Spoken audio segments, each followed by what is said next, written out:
Hello friends, எல்லாருக்கும் வணக்கம். நான் உங்கள் டேவிட் அன்பு. இன்றைக்கி நாம் இந்த வீடியோவில் ஒரு முக்கியமான சென்டென்ஸ் ஸ்ட்ரக்சர் படிக்க போகிறோம். ரொம்ப இயல்பாக பேசக்கூடிய ஒரு சென்டென்ஸாக இது இருக்கும். சரிங்களா? வீடியோ ஸ்கிப் பண்ணாமல் பாருங்கள். ஏன்னா ஒரு 2-3 ஆல்டர்னேட்டிவ்ஸ் நான் சொல்லிக் கொடுப்பேன். வீடியோ ஸ்கிப் பண்ணாமல் பார்த்தா தான் அது உங்களுக்கு புரியும். அதை எப்படி யூஸ் பண்ணலாம் அப்படிங்கிறது நீங்கள் அண்டர்ஸ்டாண்ட் பண்ணிக்க முடியும். சரிங்களா? ரைட்டு. இதை ஃபஸ்ட் டைம் நம்ம சேனலுக்கு வந்திருக்கீங்கன்னா மறக்காம நம்ம சேனலை சப்ஸ்கிரைப் பண்ணிட்டு பெல் பட்டனை கிளிக் பண்ணி வச்சுக்கோங்க. அப்போ தான் நான் போடுற வீடியோஸ் உங்களை தொடர்ந்து வந்து சேரும். அப்படியே முடிஞ்சால் இப்போவே கீழே ஒரு லைக்கும் போட்டு வச்சுருங்க. நம்ம டிலே இல்லாமல் வீடியோக்குள்ளே போயிடலாம்.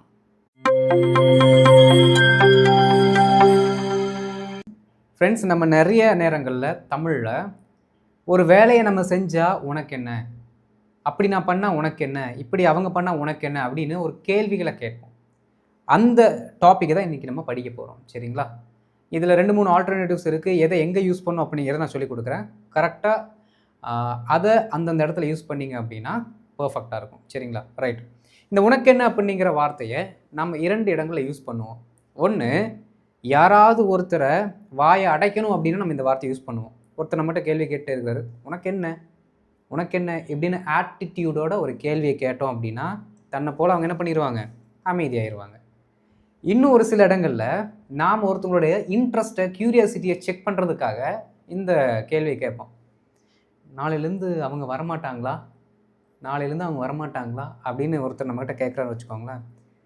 அவங்க நாளிலேருந்து வராங்களோ வரலையோ, உனக்கு என்ன, அதனால உனக்கு என்ன பிரச்சனை அப்படின்னு அவங்களோட க்யூரியாசிட்டியை கொஸ்டின் பண்ணுறக்கும் கேட்போம். அப்போ 2 இடங்களில் இந்த வார்த்தையை நம்ம யூஸ் பண்ணுறோம். சரிங்களா? ரைட். இப்போது இதற்கு நாம் யூஸ் பண்ணக்கூடிய ஃப்ரேசஸ் 2 இருக்குங்க. ஒன்று என்ன அப்படின்னா, இங்கே பாருங்கள், வாட்ஸ் இட் டு யூ. இந்த உனக்கு என்ன அப்படின்னா யூ போட்டுக்கலாம். அவளுக்கு என்ன, அவனுக்கு என்ன அப்படின்னு கேட்கும் பொழுது நண்பர்களே, இந்த யூக்கு பதிலாக நம்மக்கிட்ட இருக்க அப்ஜெக்டிவ் ப்ரொனவுன்ஸ் இருக்குது பார்த்தீங்களா? என்னது? ஹிம், ஹெர், அப்புறம் என்னது? தெம். இந்த மாதிரி இருக்கக்கூடிய அப்ஜெக்டிவ் ப்ரொனவுன்ஸை நீங்கள் இங்கே போட்டுக்கலாம். அப்படி போடும் பொழுது உனக்கு என்ன, அவளுக்கு என்ன அப்படிங்கிற மாதிரி மீனிங் மாறிடும். இந்த யூ அப்படின்னு போட்டிருக்கிறதுனால ஹீ, ஷீ அப்படிங்கிற வார்த்தையை போட்டுக்கலாம்டா அப்படின்னு நினைக்காதீங்க. போட்டால் தப்பு வராது. Okay. Watts it to you, what is it to you அப்படிங்கிறதான் நான் ஷார்ட் பண்ணி எழுதியிருக்கேன். Watts it to you. இதற்கு ரொம்ப இன்னொரு வார்த்தையும் இருக்குங்க. அது ரொம்ப அக்ரெசிவாக இருக்கும். ரொம்ப என்ன சொல்கிறாங்க, அட்டாக் பண்ணுற மாதிரி இருக்கும். அந்த ஒரு வார்த்தை என்னது, நன் ஆஃப் யுவர் பிஸ்னஸ் அப்படின்னு சொல்லுவாங்க. It's none of your business, it is none of your business அப்படிங்கிற வார்த்தையை நம்ம சொல்லலாம். சரிங்களா? ஆனால் அது ரொம்ப அக்ரெசிவாக இருக்கும். அதை விட கொஞ்சம் மைல்டாக நம்ம சொல்லும் பொழுது என்ன பண்ணிக்கலாம்னா இந்த வார்த்தை யூஸ் பண்ணிக்கலாம். Watts it to you, watts it to you. சேர்த்து சொல்லும் பொழுது watts it to you, watts it to you, உனக்கு என்ன அப்படிங்கிற மாதிரி சொல்கிறோம். இந்த சென்டென்ஸ் எழுதுனதுக்கப்புறம் நண்பர்களே, அவன் வந்தால் உனக்கு என்ன, நான் சாப்பிட்டா உனக்கு என்ன, அவங்க வராட்டி உனக்கு என்ன அப்படின்னு வந்தா போன அந்த மாதிரி தானே கேட்குறோம். அதனால என்ன பண்ணணும்னா நீங்கள் இஃப்க்கு அடுத்து ஒரு மெயின் கிளாஸை போட்டு யூஸ் பண்ணிக்க வேண்டியதுதான். அதுவும் நாம் இஃப் அப்படிங்கிற கிளாஸ் படித்தோம், ஞாபகம் இருக்குங்களா? இஃப் அப்படிங்கிற ஃபார்ம் 1, ஃபார்ம் 2, ஃபார்ம் 3 படித்தோம். அதில் இஃபோட ஃபார்ம் 1ல் டைப் 1 வந்து நீங்கள் என்ன பண்ணணும், யூஸ் பண்ணணும். இஃபோட ஃபார்ம் 1 டைப் 1 என்ன அப்படின்னா, இஃப் அப்படிங்கிற வார்த்தை கூட நம்ம ஒரு மெயின் கிளாஸில் V1 யூஸ் பண்ணுவோம். அந்த ஸ்ட்ரக்சர் யூஸ் பண்ணுங்க. ஏன்னா அதை தான் அதிகமாக நாம் இந்த பர்டிகுலர் ஸ்ட்ரக்சருக்கு யூஸ் பண்ணுறோம். இஃப் கிளாஸோட V1 வரணும். ப்ளஸ் இங்கே இந்த பர்டிகுலர் ஸ்ட்ரக்சர் ஃபிக்ஸ்டு, இது மாறவே மாறாது. இது ஒன்று. இன்னொன்று, ஒருத்தவங்களோட க்யூரியாசிட்டியை செக் பண்ணுறதுக்கு நம்ம கேட்குறோம் அப்படின்னா இந்த வார்த்தை யூஸ் பண்ணிக்கலாம். பாருங்கள், வை டு யூ கேர். அதே மாதிரி மீதி இருக்கிறது எழுதிக்க வேண்டியதான். இது அப்படியே ரீப்ளேஸ் பண்ணுங்கள். Why do you care, why do you care. ஆனால் இந்த இடத்துல நண்பர்களே, இங்கே ஷீ அப்படின்னா ஹெர் போடணும், ஹீ அப்படின்னா ஹிம் போடணும். இந்த இடத்துல அப்படி போட முடியாது. ஏன் அப்படின்னா இங்கே டூ அப்படின்னு வர்றதுனால பெண்ணை குறித்து பேசுகிறோம், ஒரு பெண்ணுக்கிட்ட சொல்கிறோம் அப்படின்னா டஸ் ஷீ கேர்னு சொல்லணும் ப்ரெசண்ட்டில். ஓகே. ஆணாக இருந்தால் டஸ் ஹீ கேர் அப்படின்னு நம்ம சொல்லணும். Okay. Why does she care, அவள் எதுக்குடா கவலைப்படுறா, அவள் எதுக்கு இதை நினச்சி வருத்தப்படுறா. அதாவது சரியான தமிழாக்குனா வருத்தப்படுறா அப்படிங்கிற மாதிரி தான் மீனிங் வரும். பட் நாம் இதற்கு என்ன டிரான்ஸ்லேஷன், உனக்கு என்ன அவளுக்கு என்னன்னு கேட்குறோம்ல, அதே தான் பார்த்தீங்கன்னா இதற்கும் பொருந்தும். புரியுதுங்களா? கேர், அப்படிங்கிறதுனால வருத்தப்படுறாங்க அப்படிங்கிற மாதிரி மீனிங்கில் போயிடுமோ நினைக்க வேண்டாம். உனக்கு என்ன அவளுக்கு என்ன அப்படிங்கிற மாதிரி கொஞ்சம் அப்படியே அவங்களோட உணர்ச்சியை டெஸ்ட் பண்ணுற மாதிரி, அவங்களோட இன்ட்ரெஸ்டையே கேள்வி கேட்குற மாதிரி என்ன பண்ணுவோம், நாம் இந்த கேள்வி கேட்குறோம். புரியுதுங்களா?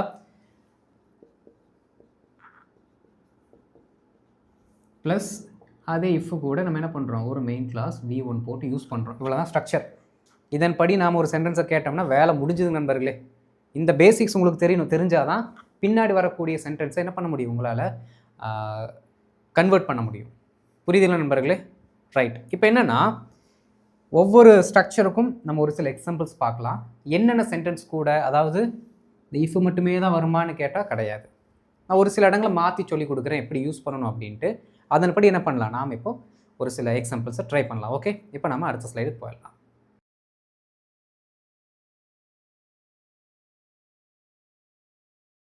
Friends, now we are going to shut someone off. நாம் இப்போது ஒருத்தவங்களோட வாயை அடைக்கிற மாதிரி என்ன பண்ண போகிறோம், கேள்வியை கேட்க போகிறோம். சரிங்களா? பாருங்கள், அதற்காக ஒரு சில எக்ஸாம்பிள்ஸ் கொடுத்துருக்கேன். அவங்க வகுப்பை ரத்து செய்தால் எனக்கு என்ன, அவங்க கிளாஸை கேன்சல் பண்ண எனக்கு என்ன, போடா டே அப்படின்னு சொல்லுவாங்க. உங்கள் கேங்கில் இருப்பாங்க இந்த மாதிரி சொல்லக்கூடிய ஆட்கள், இருந்திருப்பாங்க. புரியுதுங்களா? இப்போ நீங்கள் காலேஜுக்கு போகிறக்கு வாய்ப்பு இல்லை அப்படின்னா கண்டிப்பாக உங்கள் கேங்கில் அந்த மாதிரி ஒரு ஆள் இருந்திருப்பாங்க. அது யூனிவர்சல் ட்ரூத்து, ஃபேக்ட்டு மாற்ற முடியாது. பாருங்கள், அவன் கிளாஸை கேன்சல் பண்ண எனக்கு என்னடா அப்படின்னு சொல்கிறாருன்னு வச்சுக்கோங்களேன். நம்ம கேட்குறோம் கிளாஸுக்கு போகலான்னு அப்படின்ட்டு, அவன் கிளாஸ் கேன்சல் பண்ண உனக்கு என்ன அப்படின்னு நம்மக்கிட்ட நம்ம ஃப்ரெண்டு நம்மளை பார்த்து கேட்குறான்னு வைங்களேன். ரொம்ப சிம்பிள். இங்கே என்ன போட்டிருக்கோம், எனக்கு என்னன்னு போட்டிருக்கோம். எனக்கு என்ன அப்படின்னா அப்ஜெக்டிவ் ப்ரொனவுனை மாற்றணும். ஓகே, மற்றதெல்லாம் சேம் தான். பாருங்கள், watts it to me, objective pronoun இங்கே மாற்றணும். Okay, watts it to me, what's it to me, எனக்கு என்ன, என்ன எனக்கு என்ன, அவங்க வகுப்பை ரத்து செய்தால் எனக்கு என்ன. சொன்ன மாதிரியே தான் இஃப் அப்படிங்கிற வார்த்தை போட்டுட்டு அவங்க வகுப்பை ரத்து செய்கிறார்கள் அப்படிங்கிற மாதிரி ப்ரெசன்ட் V1ல சொல்லணும். Okay, they cancel the class. இது ஒரு கேள்வி, அதனால கடைசியில் ஒரு கேள்விக்குறி போட்டு விட்ற வேண்டியதான். பாருங்க, what's it to me if they cancel the class, what's it to me if they cancel the class, what's it to me, what's it to me if they cancel the class. இது V1ல இருக்குது. V1ல தான் வரணும்னு நான் சொல்லியிருக்கேன். So please maintain that, அதை maintain பண்ணுங்கள். What's it to me if they cancel the class. நான் பிளானை மாற்றினா உனக்கு என்ன, இப்படிலாம் சொன்னோம் அப்படின்னு ரொம்ப மூஞ்சில் அடித்த மாதிரி இருக்கும். புரியுதுங்களா? ரொம்ப ஹார்ஷாக பேசுகிற மாதிரி இருக்கும். அதுதான் இந்த வார்த்தையே. பாருங்கள், நான் பிளானை மாற்றினா உனக்கு என்ன. ஓகே, பாருங்கள், வாட்ஸ் இட் டு உனக்கு என்ன, you, watts it to you, watts it to you, watts it to you. நான் பிளானை மாற்றுறேன், நான் பிளானை மாற்றுறேன், ஐ சேஞ்ச் த பிளான். அவ்வளோதான். நான் பிளானை மாற்றுறேன்னு சொல்கிறோமா, அப்போ I change the plan. Watts it to you if I change the plan, watts it to you if I change the plan, watts it to you if I change the plan. திரும்ப சொல்லுங்கள், திரும்ப சொல்லுங்கள். நான் சொல்ல அப்படியே திரும்ப ஒரு time சத்தமாக சொல்லுங்கள் பார்க்கலாம். What's it to you if I change the plan? What's it to you if I change the plan? Simple. நாம் நேரமாக போனால் அவருக்கு என்ன, சும்மா நேரமாக போகிறியா லேட்டாக போகிறேன்னு கேட்டுருக்கிறார். நம்ம நேரமாக போனால் அவருக்கு என்னடா சொல்கிறா, நீ தானே அவர் கூட க்ளோஸாக சுற்றிட்டு இருக்க, நம்ம நேரமாக போனால் அவருக்கு என்ன இப்படின்னு கேட்குறோன்னு வச்சுக்கோங்களேன். ரொம்ப சிம்பிள். வாட்ஸ் இட் டு அவர், அப்போது ஹிம். ஹிஸ்ஸுன்னு போட்டு வச்சிடக்கூடாது. ஹிஸ்ஸுன்னு போட்டால் ஹிஸ்ஸுக்கு அடுத்து ஏதாவது ஒரு நவுனை போட்டு தான் ஆகணும். ஏன்னா அது possessive pronoun. His house, his work, his plan, அந்த மாதிரி ஏதோ ஒன்று போட்டு தான் ஆகணும். புரியுதுங்களா? Right. What's it to him, அவருக்கு என்ன, நாம் நேரமாக போகிறோம். Okay, we leave early, we leave early. போனால் அப்படின்னா if. Okay, what's it to him if we leave early? What's it to him if we leave early? What's it to him if we leave early? என் கூட சேர்ந்து சொல்லுங்க. Watts it to him if he leave early? Watts it to him if he leave early? கரெக்டாக சொல்கிறீங்க. கேள்விக்குரிய போடு தம்பி அப்படின்ட்டு போட்டேன். மைண்ட் வாய்ஸ் எனக்கு கேட்டுருச்சு. ஓகே, அடுத்து பாருங்கள். அவள் எங்கே போனால் நமக்கு என்ன? டே, அவள் எங்கே போனால் நமக்கு என்ன? நல்லா கவனிக்க நண்பர்களே. மேலெலாம் பார்த்தீங்கன்னா நாம் நேரமாக போனால் அந்த மாதிரி சிம்பிளாக இருக்குது.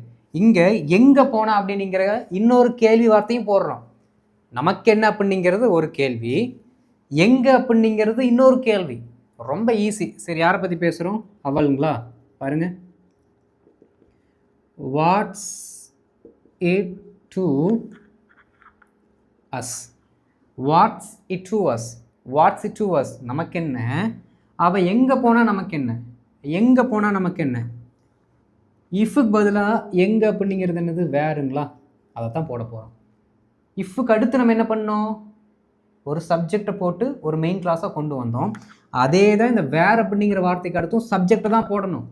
நல்லா கவனிக்கணும். வேருக்கு அடுத்து சப்ஜெக்டை போடணும். பாதி பேர் வேருக்கு அடுத்து ஆக்சிலரி வெர்பு போட்டு சாதாரண என்ன சொல்லுவீங்க, நம்ம சாதாரண இன்ட்ரோகேட்டிவ் சென்டென்ஸ் மாதிரி கொண்டு வந்துடுவீங்க. அப்படி கொண்டு வரக்கூடாது.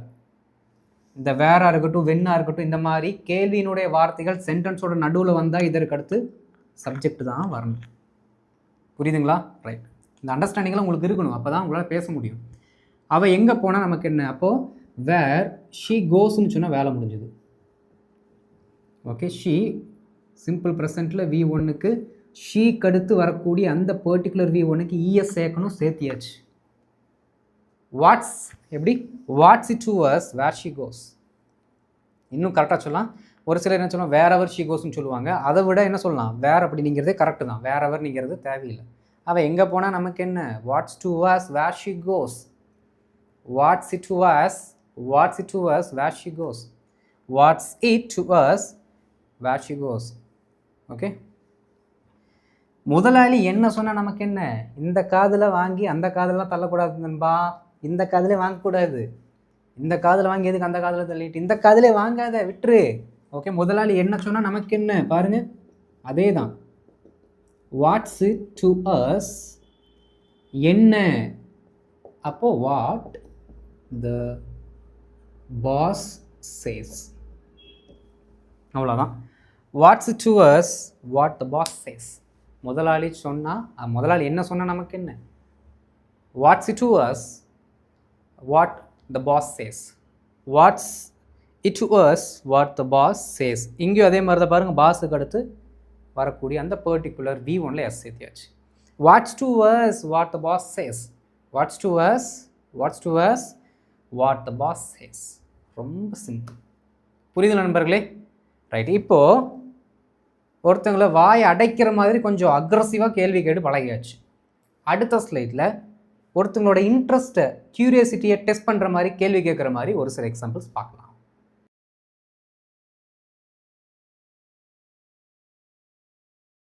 இப்போ அடுத்த செட் ஆஃப் எக்ஸாம்பிள்ஸ் பாருங்கள். நான் அவளுடன் பேசினால் உனக்கு என்ன? இப்போ நம்ம ஃப்ரெண்டு, மச்சான் நீ அவகிட்ட பேசுறியாடா? டே அவகிட்ட பேசுறியா அப்படின்னு கேட்கணும்னு வச்சுக்கோங்களேன். டே நான் அந்த பொண்ணுக்கிட்ட பேசினேன், உனக்கு என்ன? உனக்கு என்னடா அப்படின்னு சொல்லிட்டு அவனோட இன்ட்ரெஸ்ட்டை கொஸ்டின் பண்ணுற மாதிரி என்ன பண்ணுவோம், நைஸாக கேட்குறோம். நான் அவகிட்ட பேசினேன், உனக்கு என்ன வருத்தம்? உனக்கு என்ன மச்சான் அப்படின்னு கேட்கும்பொழுது நாம் இப்போ கேட்குற இந்த சென்டென்ஸ் தான் கேட்கணும். பாருங்கள், நான் அவளுடன் பேசினால் உனக்கு என்ன? உனக்கு என்ன அப்படின்னா இந்த இடத்துல why do you care? why do you care? உனக்கு என்ன? புரியுதுங்களா? க்யூரியாசிட்டியை, இன்ட்ரெஸ்ட்டை வந்து கொஸ்டின் பண்ணுறோம். நான் அவளுடன் பேசினால் இது ஆல்ரெடி நமக்கு தெரியும். If I speak to her. Okay, why do you care if I speak to her? why do you care if I speak to her? அவனை பார்த்து அப்படியே கேட்கணும், உங்கள் ஃப்ரெண்டை பார்த்து, why do you care if I speak to her? நான் அவகிட்ட பேசினேன், உனக்கு என்னடா? சொல்லு, உனக்கு என்ன அப்படின்னு கேட்கலாம். சரிங்களா? அடுத்து பாருங்கள். நம்ம யார்கிட்ட பேசுகிறேன்னு தெரில, அவனுக்கு கேட்குறான், யார்கிட்டடா பேசுகிற, யார்கிட்ட பேசுகிற அப்படின்னு. டே நான் யார்கிட்ட பேசுனேன், உனக்கு என்ன? யார்கிட்ட பேசினேன், உனக்கு என்ன? உன் ஃப்ரெண்டுக்கிட்ட பேசல விடு, உன் ஃப்ரெண்டுக்கிட்ட நான் பேசல விடு, நான் யார்கிட்ட பேசினேன், உனக்கு என்ன? ரொம்ப சிம்பிள். அதே வை டு யூ கேர் தான். ஆனால் அவளுடன் அப்படிங்கிற சப்ஜெக்ட் இருந்தனால இங்கே என்ன பண்ணிட்டோம், சிம்பிளாக போட்டாச்சு. ஓகே, யார் அப்படிங்கிற வார்த்தையை நம்ம கேட்குறோம். இப்போ கொஷன் ரொம்ப சிம்பிள் நண்பர்களே.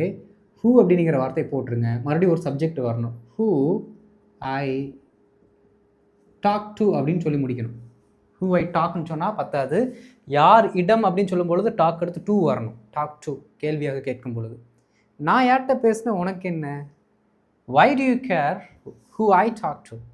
வை do you care who I talk to. Why do you care who I talk to. Who I talk to.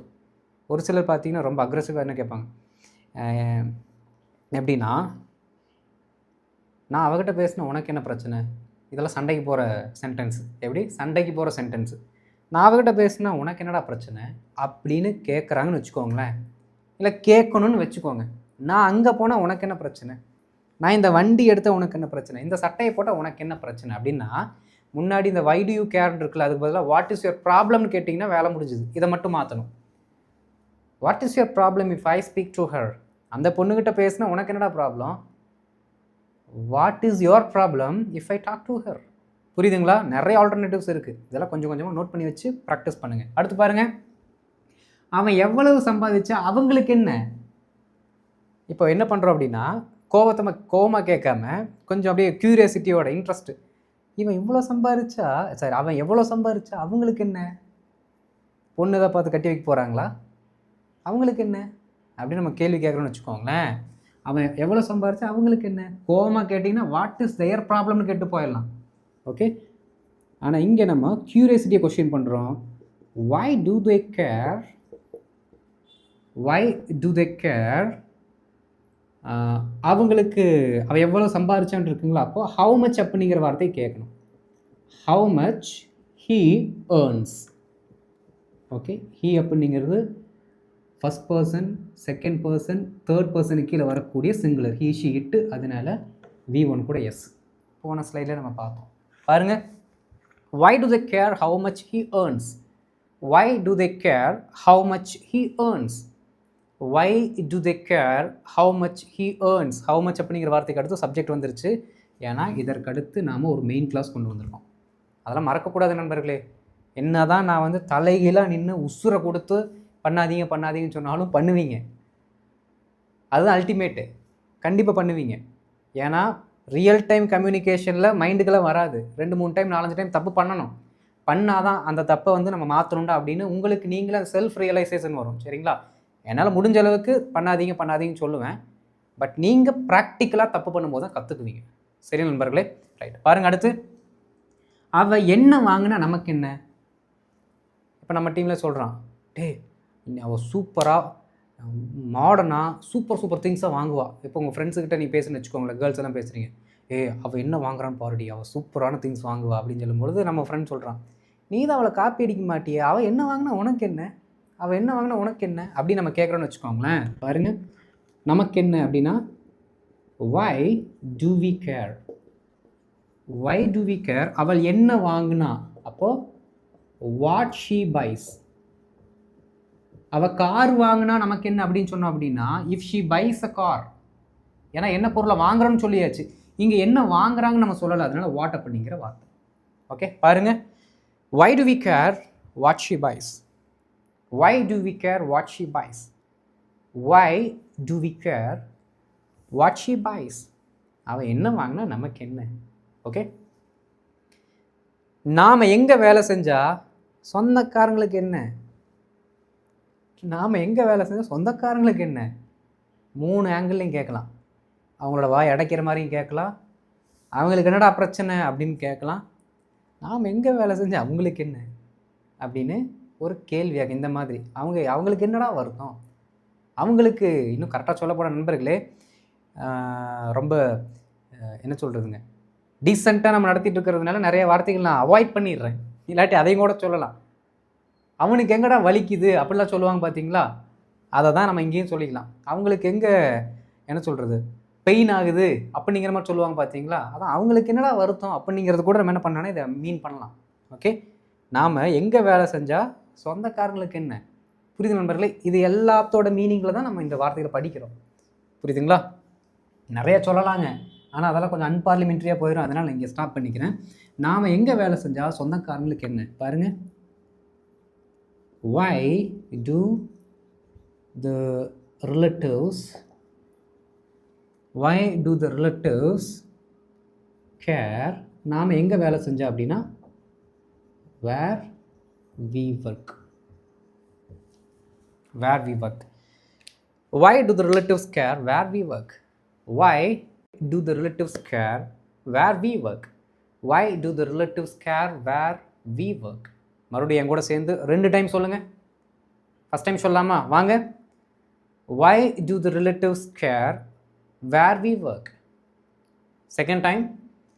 Why do the relatives care where we work? Simple. புரிஞ்சுது நண்பர்களே? புரிஞ்சுதுங்களா? ரொம்ப ரொம்ப ஈஸி. ஆனால் கரெக்டாக எந்த டோனுக்கு யாருக்கிட்ட எந்த நபர்கிட்ட பேசுகிறீங்க அப்படிங்கிறதுக்கு ஏற்ற மாதிரி வாட்ஸ் இட் யூ, அப்புறம் என்னது why do you care, what's your problem, இந்த மாதிரி வார்த்தைகளை மாற்றி போட்டு ப்ராக்டிஸ் பண்ணுங்கள். ஓகே, நல்ல ஒரு வார்த்தை. இந்த மாதிரிலாம் ப்ராக்டிஸ் பண்ணால் தான் நேட்டிவ் ஸ்பீக்கர்ஸ் மாதிரி உங்களால் பேச முடியும் மாடர்ன் இங்கிலீஷில். சரிங்களா? ரைட். இந்த வீடியோ பிடிச்சிருந்துச்சுன்னா மறக்காமல் லைக் பண்ணிட்டு மற்றவங்க ஷேர் பண்ணுங்கள். அண்ட் இதான் ஃபஸ்ட் டைம் நம்ம சேனலுக்கு வந்திருக்கீங்கன்னா மறக்காம நம்ம சேனலை சப்ஸ்கிரைப் பண்ணிட்டு பெல் பண்ணி கிளிக் பண்ணி வச்சுக்கோங்க. அப்போ தான் நான் போடுற வீடியோஸ் உங்களுக்கு தொடர்ந்து வந்து சேரும். நம்ம அடுத்த ஒரு வீடியோவில் இன்ட்ரெஸ்டிங்கான டாப்பிக்கில் வந்து மீட் பண்ணலாம். அது வரைக்கும் நல்லா ப்ராக்டிஸ் பண்ணுங்கள் நண்பர்களே. தேங்க்யூ.